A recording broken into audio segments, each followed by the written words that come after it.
Lundi, j'ai 35 ans et ma femme a 30 ans. Nous sommes mariés depuis presque 10 ans et ensemble depuis 13 ans. Nous avons 2 garçons incroyables, âgés de 4 et 8 ans, de m'a laissé émotionnellement dévastée. Je suis tellement bouleversée que je n'arrive même pas à le mettre en mots. Je suis incapable de manger, de dormir, de me concentrer sur mon travail ou d'être avec des gens. Elle dit que cela a été en train de se construire depuis longtemps, peut-être 1 an, et que tout cela en est arrivé là parce qu'elle a peur de me parler. Je ne suis pas une personne violente ou agressive, et j'ai toujours cru que nous pouvions parler de tout. Elle dit que je suis devenu lunatique, inaccessible et contrôlant, et qu'elle ne peut pas me parler à cause de cela. Je serai le premier à admettre que j'ai des jours difficiles et que je me sens parfois déprimée. Mais ça m'a pris par surprise. Je pars au travail à 7 heures du matin et je rentre vers 16h30. Nous dînons ensemble en famille et ensuite elle commence à travailler de 17h à 19h30 ou 20h. Elle est professeure de musique et travaille à domicile, sauf le dimanche où elle peut être absente de 9h30 à 16h30. Comme vous pouvez le voir, il est difficile pour nous de trouver du temps seul.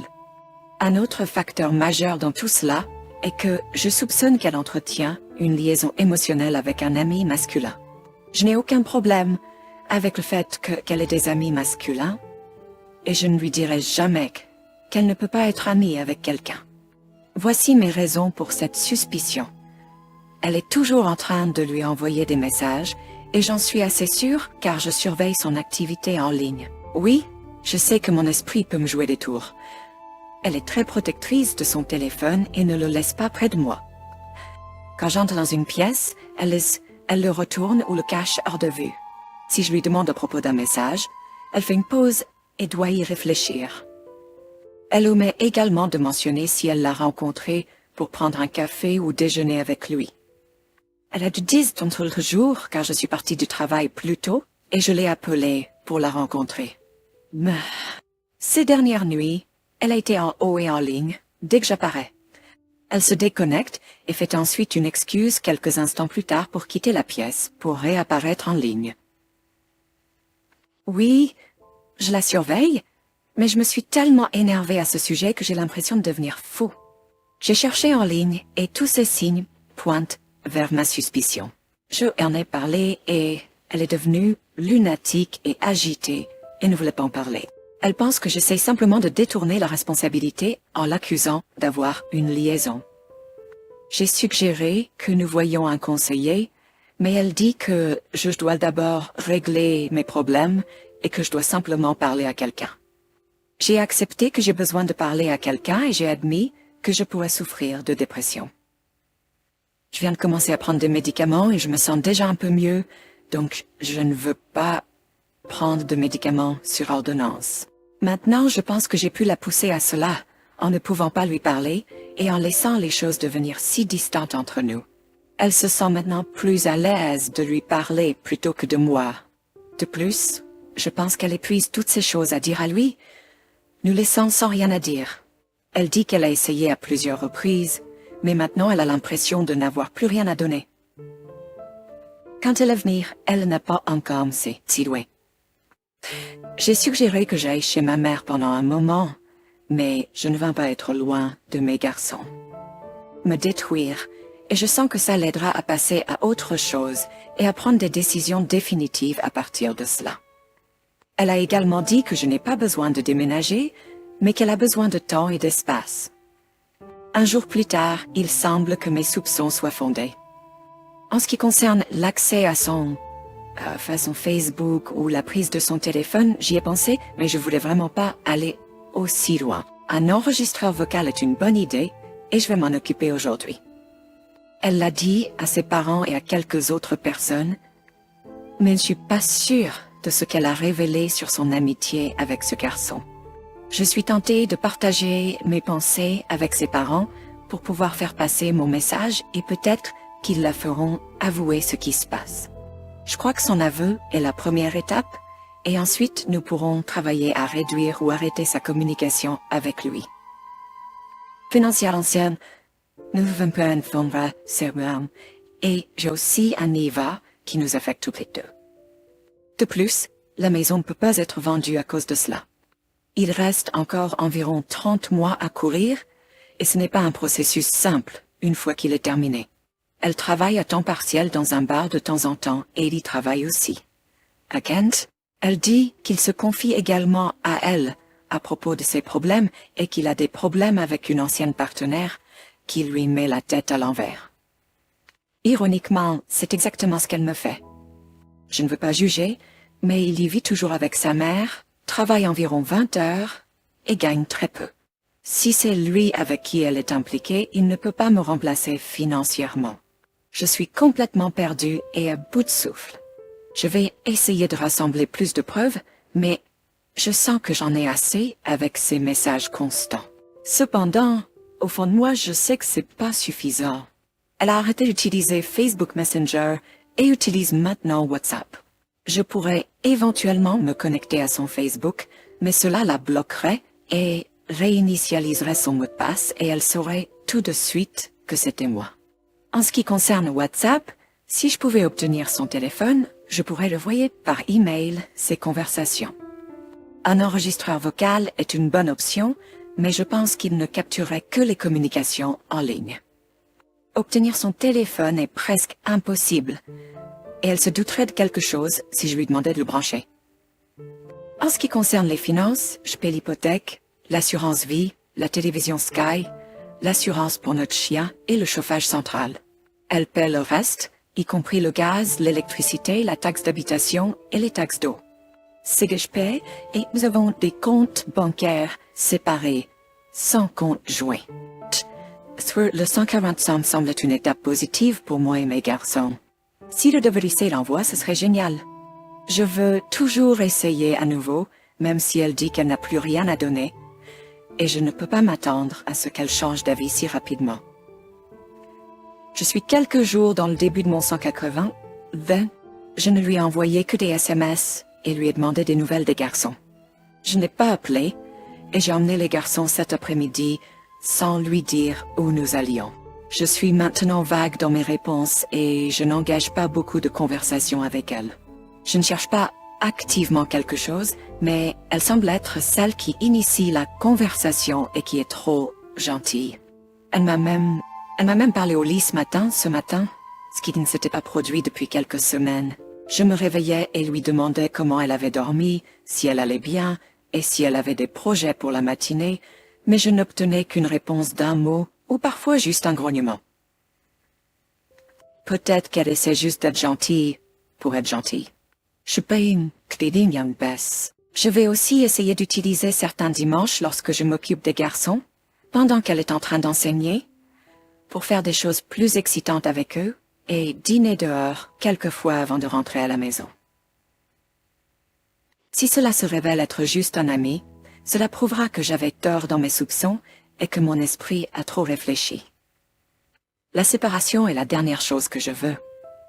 La dernière chose que je veux, c'est que cela continue. Je l'aime toujours comme un fou et j'ai l'impression que cela sera toujours le cas.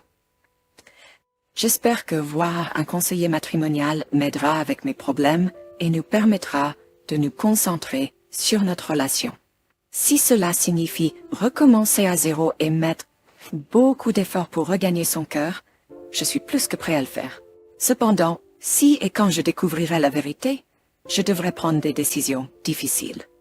Dois-je partir avec les enfants et aller chez ma mère, ou arrêter de payer l'hypothèque et risquer la faillite? C'est une situation difficile, surtout que je devrais également réduire mes heures de travail pour m'occuper des trajets scolaires, comme elle le fait actuellement. Je sais que cela peut sembler une idée folle, mais réduire mes heures entraînerait une baisse de salaire et ne pas payer l'hypothèque équilibrerait un peu les choses. Mais, en fin de compte, ne pas payer l'hypothèque aurait des conséquences graves pour moi. Si je la confronte, va-t-elle craquer et me supplier de la pardonner? Je dois admettre que je la pardonnerai probablement et essaierai de réparer les choses malgré les conseils des autres. Elle est ma vie et je l'aime de tout mon cœur. J'ai surpris une conversation entre elle et l'homme. Elle disait « Oh mince, il monte à l'étage. Je dois y aller, chérie. Je te parlerai demain soir. » Autant je veux sauver notre mariage et la reprendre, autant je ne peux m'empêcher de me demander si cette liaison émotionnelle a été plus loin que ce que je sais. Cela consume mes pensées et me fait sombrer dans la dépression. Je suis allongée à côté d'elle, Evie, alors qu'elle dort. Je veux obtenir la conversation complète de son téléphone avant de la confronter, mais je ne suis pas sûre de comment je vais me comporter avec elle demain.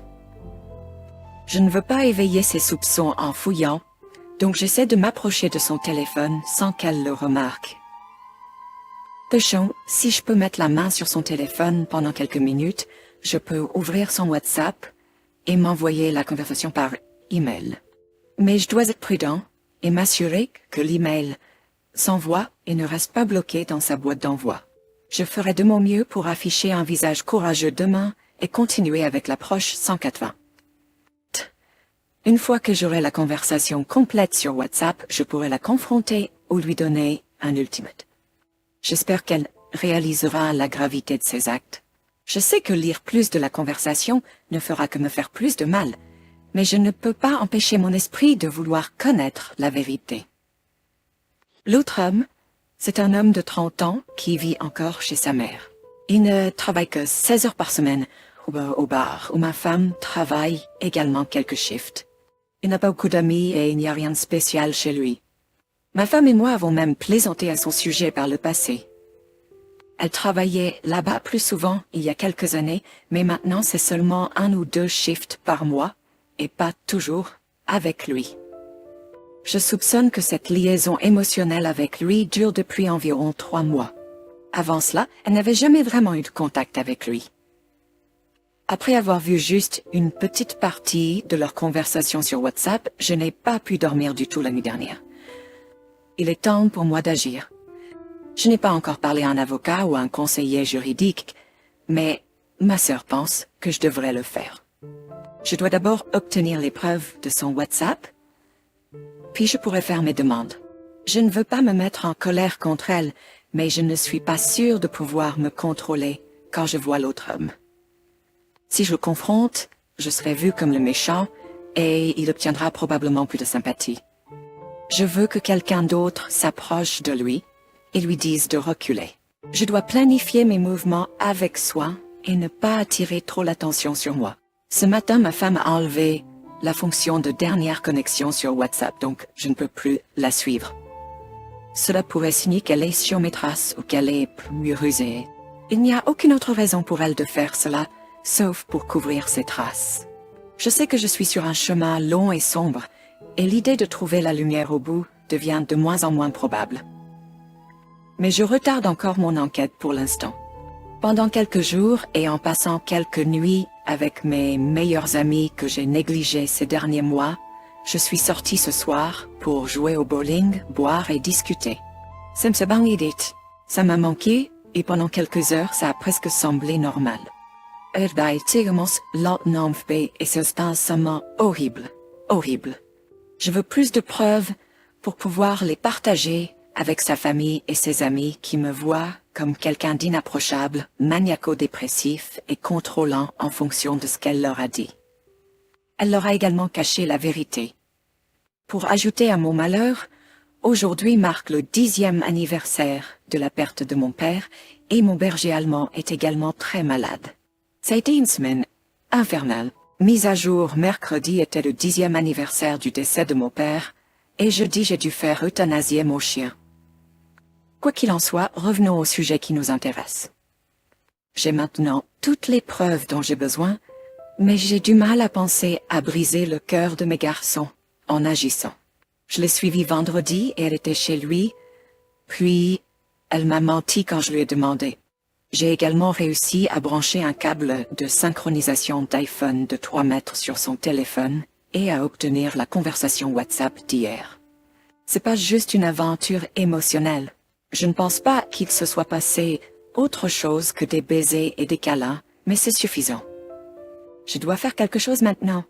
Quelques jours plus tard, j'ai enfin rassemblé le courage de lui parler de son aventure hier soir. Je lui ai donné un ultimatum, c'est soit moi et les garçons, soit lui. Elle a mis fin à sa relation avec lui et l'a supprimé de son Facebook. Je pouvais voir que ça lui faisait mal, et je sais que les choses ne seront pas faciles, mais je veux réconcilier notre mariage. Elle a finalement admis ce qui s'était passé et m'a raconté ce qui s'était passé. Ça a dégénéré il y a 2 semaines après qu'ils se soient embrassés quand elle l'a déposé, puis 2 autres occasions où ils se sont embrassés. Je crois que c'est tout ce qui s'est passé. C'était dur, vraiment dur, mais nous avons beaucoup parlé et nous sommes convenus de tout faire pour réparer ce qui reste de notre relation pour le bien de notre famille. Nous allons consulter cette semaine et je sais que ça ne sera pas facile. Une solution instantanée n'est pas disponible. Merci pour tous les bons conseils. Ça m'a vraiment aidé à traverser une période où je pensais que ma vie était finie. Je reviendrai pour vous tenir au courant de nos progrès. C'est le début. En ce qui concerne le contact avec l'autre homme, elle devrait quitter son travail et l'éviter de toutes les manières possibles. Ils ne peuvent pas continuer à être amis. C'est pas chouette pour néant, et elle devrait envoyer une lettre de non-contact et ne plus avoir de communication avec lui. C'est crucial car ils ont développé une liaison émotionnelle et il ne sera pas facile pour elle de rester à distance. Une transparence totale est nécessaire, y compris le partage des mots de passe. Exposer l'affaire à ce stade est une étape cruciale. Vous devez couper tout contact avec l'autre homme pour l'éloigner. Snace continuera ainsi de la contacter. Les tricheurs mentent pour se protéger et blesser le conjoint trahi. Les adultes ne s'embrassent pas juste. Il semble qu'elle est cédée assez facilement. Ce n'est pas courant, et cela pourrait signifier que de la brume de la s'est déjà dissipée. Peut-être qu'elle envisageait même de mettre fin à l'affaire d'elle-même, ou qu'elle prévoit de la poursuivre en secret. Vous devriez garder les yeux ouverts. Tout le monde sait ce que les tricheurs veulent dire par un baiser. Si vous voulez lui pardonner quoi qu'il arrive, vous ne voudrez pas creuser plus profondément, mais elle devrait également être testée. Pouvez-vous être Erna? En réponse, j'ai vu son téléphone et elle quitte son travail au bar aujourd'hui. Je pense que son jugement a été altéré par sa relation étroite avec l'autre homme. Elle a dit qu'elle ne pouvait pas simplement changer ses sentiments à mon égard d'un claquement de doigts. Je comprends ce qu'elle dit, mais ma façon de penser est que tant qu'il fait partie de notre relation, elle ne pourra même pas penser à ses sentiments à mon égard. Jean a mentionné une lettre de non-contact. Comment ça devrait-il être formulé? Faudrait-il qu'elle soit signée par un avocat ou un professionnel du droit? J'aimerais croire qu'avec lui, hors de l'équation, nous pouvons recommencer à communiquer et à parler, et peut-être même redevenir amis, comme vous le dites. Je sais que ce sera un long processus, et elle doit surmonter ses sentiments pour lui avant que nous puissions reconstruire notre relation. Je m'attends à ce que les choses empirent avant de s'améliorer. Je suis un croyant en ne jamais dire jamais. Donc voyons ce qui se passe. Je sais que ce qui s'est passé ce week-end est un très petit pas en avant. Le manque de sentiments est venu en premier, car je sens que nous nous sommes éloignés au cours des derniers mois en raison du travail chargé et de l'équilibre entre notre relation et notre famille. Son amitié avec lui n'est devenue plus importante que ces 8 dernières semaines. Avant cela, c'était seulement le travail ensemble de temps en temps et le message occasionnel sur Facebook. Je sens qu'il a franchi les limites en lui parlant des problèmes dans notre mariage, au lieu de s'ouvrir à moi. Je ne lui facilite pas la tâche de quelque manière que ce soit, et je ne pardonne certainement pas et n'oublie pas. Je suis actuellement en train de suivre la règle des 180, pas de texto ou d'appel inutile, conversation de base à la maison, sortir les garçons le week-end pour nous donner de l'espace et souligner ce qu'elle moque. En ce qui concerne mon temps personnel, je vais au bowling le lundi soir et je fais une promenade régulière au moins 1 fois par semaine pour écouter de la bonne musique et me vider la tête. Pour une séance de MC hier soir, je m'attends à ce que ce ne soit que quelques questions de base sur nous, ce qui a mal tourné, et ce que nous voulons tous les deux, des séances. Après que je l'ai confrontée samedi soir, elle m'a serré dans ses bras et a dit désolé. Elle semblait montrer des remords, et j'ai vraiment ressenti cela dans son étreinte. Elle a depuis remis ses bagues de mariage. Je lui ai dit qu'elle n'était pas obligée et qu'elle pouvait les remettre quand elle se sentirait à l'aise, mais elle a dit qu'elle voulait les remettre.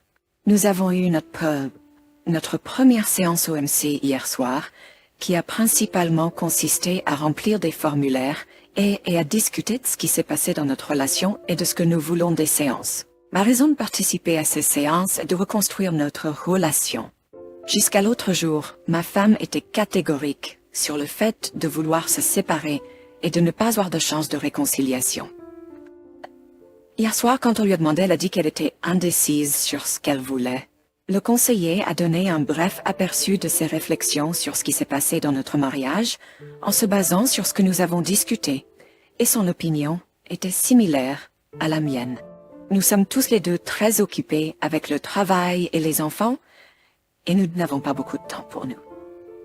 Quand nous avons du temps, nous sommes souvent fatigués et stressés. Nous avons tous les deux montré des signes de devoir consulter un médecin pour la dépression, qui est également un facteur majeur dans notre relation. Nous allons poursuivre avec d'autres séances et voir comment les choses évoluent. Je n'ai pas plaidé ou supplié pour une réconciliation. J'ai simplement exprimé mes pensées sur notre avenir à long terme, comme vendre la maison et ne pas voir les enfants tous les jours. Je m'inscris également à une salle de sport et je me motive de cette façon tout en suivant la règle des 180 jours. Je n'ai jamais été aussi faible et je suis maintenant un homme faible qui a peur d'admettre qu'il perd sa femme et sa famille. Je n'ai jamais été aussi bas et dans cet état d'esprit.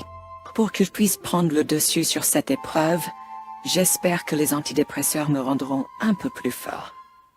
Je suis faible et je ne peux pas suivre les suggestions parfaitement, mais quelque chose doit bientôt changer. Et ça le fera. Ça changera bientôt et ce sera probablement moi. 2 semaines plus tard, j'ai pris quelques jours de congé, je suis de retour et plus fort. J'ai les papiers de divorce prêts à remettre à mon avocat la semaine prochaine. Je suis en train de rédiger une proposition concernant les garçons et la maison. Tout sera présenté après Noël et elle fait valise pour aller être avec lui. J'attends après Noël pour le dire aux garçons, car je ne veux pas gâcher leurs vacances. J'avais juste besoin de temps pour laisser tout cela s'enfoncer et le traiter. Je suppose que la plupart des gens pensent initialement qu'ils peuvent tenir bon et faire en sorte que ça marche. Je m'en sors bien avec ma règle des 180 jours, et je reste fort. Ce sera déchirant de dire aux enfants ce qui va arriver, mais j'espère qu'ils seront forts et pourront s'adapter avec le temps. Elle n'a montré aucun autre signe de vouloir se réconcilier, et je soupçonne qu'elle utilise le conseiller matrimonial comme un moyen de me retarder et d'essayer de se construire un avenir seule. Je ne vais pas tolérer ça, et j'ai décidé qu'elle devait partir et vivre chez sa mère sans les enfants qu'elle aime et adore. Elle travaille également depuis notre maison le soir, donc cela prendra également fin. Ses élèves iront également chez elle dans son nouvel endroit. Je me sens beaucoup mieux. C'est peut-être le médicament qui commence à agir. Je me sens maintenant assez fort pour affronter cela et le gérer comme un homme. Je devrais voir mon avocat en début de semaine prochaine et ensuite je pourrai mettre les choses en marche. Je lui ai remis les papiers de divorce vendredi dernier et ça s'est passé comme je m'y attendais. Elle n'avait aucun plan pour l'avenir et vu sa tristesse, je pense sincèrement qu'elle était désolée pour l'aventure. Elle veut toujours essayer de se réconcilier et commencer une thérapie de couple. Ses amis ont interféré et lui ont envoyé des informations non désirées. Nous avons tous les deux convenu de prendre les choses lentement et de voir où nous mènera la thérapie de couple. Certaines personnes pourraient penser que je suis fou, mais elle est l'amour de ma vie et je veux que ça marche tellement. J'ai l'impression qu'elle est pleinement engagée pour le moment et que les choses se passent bien pendant les fêtes de Noël. Je ne prends rien pour acquis ou ne lis pas trop entre les lignes. Quant à son amie, elle ne connaît pas l'autre homme. Elle s'est immiscée dans des questions de logement et de droits des enfants, mais elle n'a plus aucun contact avec lui et semble vraiment donner une vraie chance à notre mariage. J'espère toujours que c'est pas qu'une façade. Cependant, après le Nouvel An, Je serai de retour après avoir pris un peu de temps pour Noël. Eh bien, j'ai encore été prouvé à tort et ces manières trompeuses ne changeront pas. Je sais que tout le monde ici m'a mis en garde et j'aurais dû être plus sage, mais j'ai laissé mes sentiments prendre le dessus. Il semble qu'elle n'a été gentille avec moi que ces dernières semaines pour passer Noël, et qu'elle n'a aucune intention de me donner une chance de prouver que je peux changer de la personne que j'étais. J'ai découvert hier soir sur son ordinateur portable qu'elle organise des visites pour des locations de propriété. Elle prévoit évidemment de partir. Je suis maintenant plus fort, en meilleure santé, et j'ai une meilleure maîtrise de mes émotions. La dernière chose que je veux, c'est qu'elle parte et qu'elle déracine les garçons de leur maison. Donc je vais ravaler mes émotions et suggérer que je parte et qu'ils restent dans la maison. Pour le bien des garçons, pas le sien, nous devrons avoir une conversation sensée sur les questions financières et probablement rester ensemble dans la maison pendant quelques mois pour régler les choses. J'ai l'impression d'avoir fait 100 pas en arrière parce que j'ai succombé à ces gentilles manières. J'étais tellement fou. J'ai entamé une procédure de divorce début décembre. C'est à ce moment-là que nous avons eu l'idée de demander aux gens de nous laisser tranquilles et de travailler sur notre mariage nous-mêmes. Depuis lors, elle est presque revenue à son ancien moi. Nous avons ri, plaisanté et parlé à nouveau. Elle m'a même embrassé et câliné. Mais c'était juste sa façon de passer le temps, car elle m'a dit que j'étais en train de la pousser émotionnellement. En utilisant les enfants ou les finances contre elle, elle s'est sentie obligée de dire qu'elle essaierait à nouveau pour voir si nous pouvions arranger les choses. J'ai été vraiment blessée quand elle m'a dit ça, et comme je l'ai dit, ça m'a encore fait reculer. Je suis prêt à quitter la maison, mais je veux préciser que je n'abandonne en aucun cas elle et les garçons. Je pense que le fait d'avoir mon propre endroit et de m'éloigner est la pause dont j'ai besoin. Nous partagerons, espérons-le, la garde des garçons et leur maison principale restera là où ils sont maintenant. Je sais que beaucoup de gens pensent que je devrais rester dans la maison et qu'elle devrait partir, mais je ne veux pas ça. Et mes horaires de travail ne correspondent pas au calendrier scolaire des garçons. C'est dur, mais c'est ce que je dois faire. Je ne partirai pas tôt. Il faudra quelques mois pour régler les choses, comme l'hypothèque et d'autres questions financières. Je ne peux pas me permettre de partir simplement, et elle non plus. Je ne sais honnêtement pas ce qui se passe dans sa tête, et ce qui la fait penser qu'elle peut simplement partir. Mon objectif est de rester ici jusqu'à ce que le divorce soit réglé. Je vais aborder tout cela avec elle ce soir parce que j'en ai assez. J'ai essayé et je voulais que notre relation fonctionne, mais elle n'était pas intéressée. J'ai besoin de me remettre en ordre maintenant, parce qu'elle semble savoir ce qu'elle veut. Si elle veut reprendre contact avec l'autre homme, elle peut le faire une fois que je serai partie. Eh bien, j'ai eu une conversation avec ma petite amie hier soir. Je ne peux plus supporter et je réalise que notre relation ne fonctionnera pas. Je ne lui ai pas laissé la chance de répondre à ce qu'elle voulait de tout cela. Je lui ai dit que je voulais divorcer et que je la quittais, elle et les enfants ici. Elle n'était même pas légèrement contrariée et a dit qu'elle demanderait à ses parents pour l'argent et les possibilités de prêt hypothécaire. J'ai été claire en disant que la maison ne devait pas être vendue et qu'elle devait prendre les bonnes dispositions pour régler cela. J'ai aussi dit que je ne partirais pas tant qu'ils ne sauront pas ce qui se passe. Though, elle a dit qu'elle essaierait de donner une autre chance. J'ai ri et dit bien merci.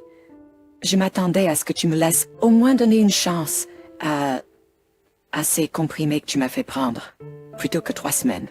Et tu as raison. Elle a dit, elle me donnerait un peu d'argent des contributions de ses parents, mais l'objectif principal maintenant est de s'assurer que les 2 garçons vont bien avec les nouveaux changements qui auront lieu. Inton belsk the bendesfold et divjorzing. Ça va être vraiment dur. Mais le temps nous dira comment cela les affecte, ainsi que moi. Cela fait 1 semaine que j'ai emménagé dans mon propre appartement. C'est plus difficile que je ne pouvais jamais imaginer d'être séparée de mes garçons, mais je vais surmonter cela. Histoire 2. Cela fait 4 jours que j'ai mis ma petite amie de 70 heures. C'était pas ce que je voulais et elle a appelé mon bref. Nous avons parlé le lendemain et elle a demandé de l'espace ou une pause. Et elle est maintenant chez sa mère. Nous devons parler tous les jours à cause de notre fille. Ces 4 jours, nous avons fait plus d'activités en plein air, communiqué davantage et même eu 2 rendez-vous, ce qui est bien plus que ce que nous avons jamais fait depuis la naissance de notre fille. J'étais trop occupée à être un père, un ami et un pourvoyeur pour ma fille que j'ai complètement perdu de vue les besoins de ma petite amie. Je veux pas la perdre, mais ça pourrait arriver. Aujourd'hui, nous avons emmené du vélo au bord de la rivière. Nous nous tenions la main et parlions de nous. Elle m'a dit que nous n'en avions pas fini complètement. Elle a besoin d'espace pour voir si elle veut vraiment être avec moi ou si elle peut se passer de moi. Elle a essentiellement appelé cela un laisser-passer, comme dans le film. Comment gérer cela? Est-ce qu'elle dit pratiquement qu'elle veut coucher avec d'autres personnes et ensuite peut-être revenir une fois qu'elle aura fini? Elle a également dit de ne pas considérer la pause comme la fin de nous, mais comme un couple nouvellement découvert qui apprend à se connaître. Bye. Dois-je commencer à lui envoyer des messages textes ringards, juste pour lui faire savoir que je pense à elle? Juste l'autre jour, je lui ai proposé un 3e rendez-vous et elle a accepté. Je suis sortie et j'ai fait quelque chose que je n'avais jamais fait pour elle, et j'ai acheté une tenue avec des talons assortis. Dois-je toujours aller à ce rendez-vous? Je sais que mon manque de lui montrer à quel point je l'apprécie et mon manque de communication, ainsi que ma passion pour l'audio de voiture, l'ont éloigné. L'argent que j'ai gagné grâce aux installations audio est allé vers quelque chose de beau pour notre enfant de 3 ans. Quoi, maintenant, je m'en veux de ne pas avoir investi dans ma relation avec ma petite amie. Elle a trompé il y a environ 1 mois et nous avons abordé le problème et avons commencé à travailler sur les choses. Un problème que j'ai est de communiquer avec elle. Si quelque chose me préoccupe, je n'aime pas déranger quelqu'un avec mes problèmes, donc j'ai tendance à tout garder pour moi. A toujours été ma façon de faire face aux choses. Juste jeudi dernier, nous parlions et j'ai mentionné que je dis toujours que les choses vont s'arranger, mais je ne sais pas si elle devrait continuer notre relation. Je lui ai ensuite dit que je ressentais exactement la même chose il y a 5 ans lors de notre dernière rupture, qui a duré presque 2 semaines. Je me souviens de l'appel où elle a dit « Tu me manques vraiment et je veux revenir et régler les choses. Veux-tu que je revienne dans ta vie ?» Ma réponse a été « Tu me manques aussi. Mais je veux vraiment pas que tu sois ici si tu veux pas être ici. Alors fais ce que tu veux. » Cette nuit-là, alors que j'étais avec un ami, elle a déménagé ses affaires. Pendant la première semaine, je n'avais aucune intention de faire fonctionner les choses, mais cela a rapidement changé dans le mois. Cela a déclenché une dispute à propos de l'indépendance, mais la dispute s'est arrêtée là. J'ai emballé ses affaires et les envoyées par la porte. Nous avons parlé de cette hall pass pour que je puisse comprendre pleinement ce que c'est. Je sais que cela n'aidera pas notre relation, mais je n'arrive tout simplement pas à en parler. J'ai l'impression que c'est un peu... Je peux gérer l'infidélité car j'ai négligé ses besoins. Je lui ai toujours fait des compliments et lui ai dit qu'elle était la plus belle fille, mais j'ai vraiment négligé de lui montrer à quel point je l'apprécie et les choses qu'elle fait pour moi et notre fille. Je ne pense pas pouvoir gérer qu'elle couche avec d'autres hommes et qu'elle essaie ensuite de revenir. J'ai vraiment peur pour la sécurité d'elle et de ma fille. Récemment, sa nièce de 21 ans a attrapé l'herpès de son 3e petit ami. Cela me fait vraiment peur car ma petite amie pourrait attraper quelque chose et le transmettre à ma fille. Il y a environ 2 ans, elle a suggéré que nous allions en thérapie de couple. J'ai ri à cette idée. Elle voulait aussi aller à une église locale et faire baptiser notre fille de 3 ans. Je sais que je passe pour un idiot et je me déteste vraiment de ne pas l'avoir écoutée. Je ne sais pas comment lui dire que je suis prêt à essayer la thérapie, surtout après avoir rejeté l'idée quand elle l'a proposée pour la première fois. Je suis prête à aller à l'église, mais je maintiens ma position sur le fait de ne pas faire baptiser ma fille. Je n'ai pas été à l'église depuis que j'avais 10 ans, il y a 20 ans. En grandissant, je n'ai jamais compris le concept de payer une organisation multimillionnaire pour mon salut. Mais je suis prêt à essayer. C'est très difficile pour moi, surtout que ma fille de 3 ans sait ce qui se passe.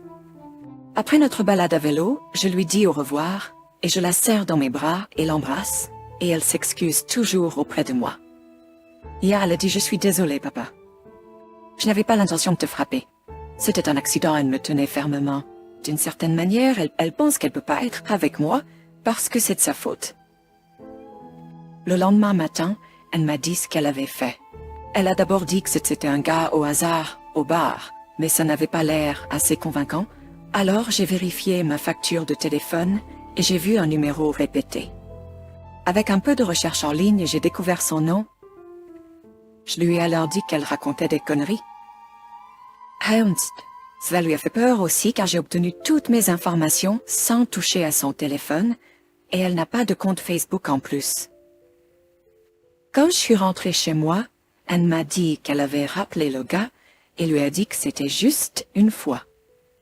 Elle a également dit que j'étais partie à sa recherche et qu'ils avaient tous les deux convenu de supprimer leur numéro. Je lui ai accordé ça. Quand je l'ai mise dehors, j'ai vérifié ma facture de téléphone à nouveau et ils avaient effectivement arrêté tout contact à partir du jour où ils ont supprimé les numéros. J'ai aussi pris son téléphone, qui est techniquement mon ancien téléphone à mon nom. Je l'ai eu pendant 3 jours et rien de suspect ne s'est produit. Quand j'ai vérifié mes relevés téléphoniques, le numéro n'est apparu que pendant environ un mois. C'était à la fin de mars et jusqu'à mi-avril. Tout ce qui précédait était juste de la famille et des amis. J'ai pensé à la possibilité qu'elle ait un autre téléphone et qu'elle communique avec ce gars d'une autre manière. J'ai 3 lignes de téléphone portable, mon téléphone, son téléphone et une ligne de téléphone de secours qu'elle pense que j'ai déconnectée. Il y a des années, j'ai pris le téléphone de secours, branché un casque filaire, baissé le volume et les réglé pour qu'il réponde automatiquement. Ensuite, je l'ai monté dans le tableau de bord de ma voiture. Je dis ma voiture car elle est à mon nom, mais elle l'a conduit pour aller travailler. Il n'y a eu aucune activité de communication suspecte. Je l'appelais pendant qu'elle était au travail ou à chaque fois qu'elle quittait la maison. Je la crois quand elle dit que c'est fini avec ce gars. Elle dira toujours la vérité que ça me fasse mal ou non. Et en ce moment, elle se fiche de me faire du mal ou non. Hier, je passais du temps avec notre enfant et ma petite amie et j'ai commencé à parler du Hall Pass. Elle est toujours confuse quant à savoir si elle veut être avec moi ou être célibataire. Alors je lui donnais, bien que je puisse m'en sortir avec l'hypothèque, les factures et notre enfant, je songe sérieusement à mettre la maison en vente. Je lui ai dit que notre enfant et moi n'attendrons pas après elle, et si elle décide de revenir, nous ne serons pas là. Je pense que j'en ai assez essayé de la reconquérir. Elle ne sait pas ce qu'elle veut, mais je sais ce que je ne veux pas. Je ne suis pas prêt à me ruiner financièrement parce qu'elle veut de l'espace. Quant à la paternité de notre enfant, elle me ressemble et est souvent prise pour l'enfant de ma sœur.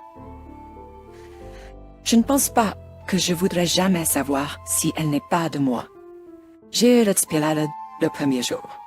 Mon commentaire est que tant que tu t'éloigneras d'elle, ta vie ira mieux. N'oublie pas, il y a d'autres femmes qui t'attendent là-bas.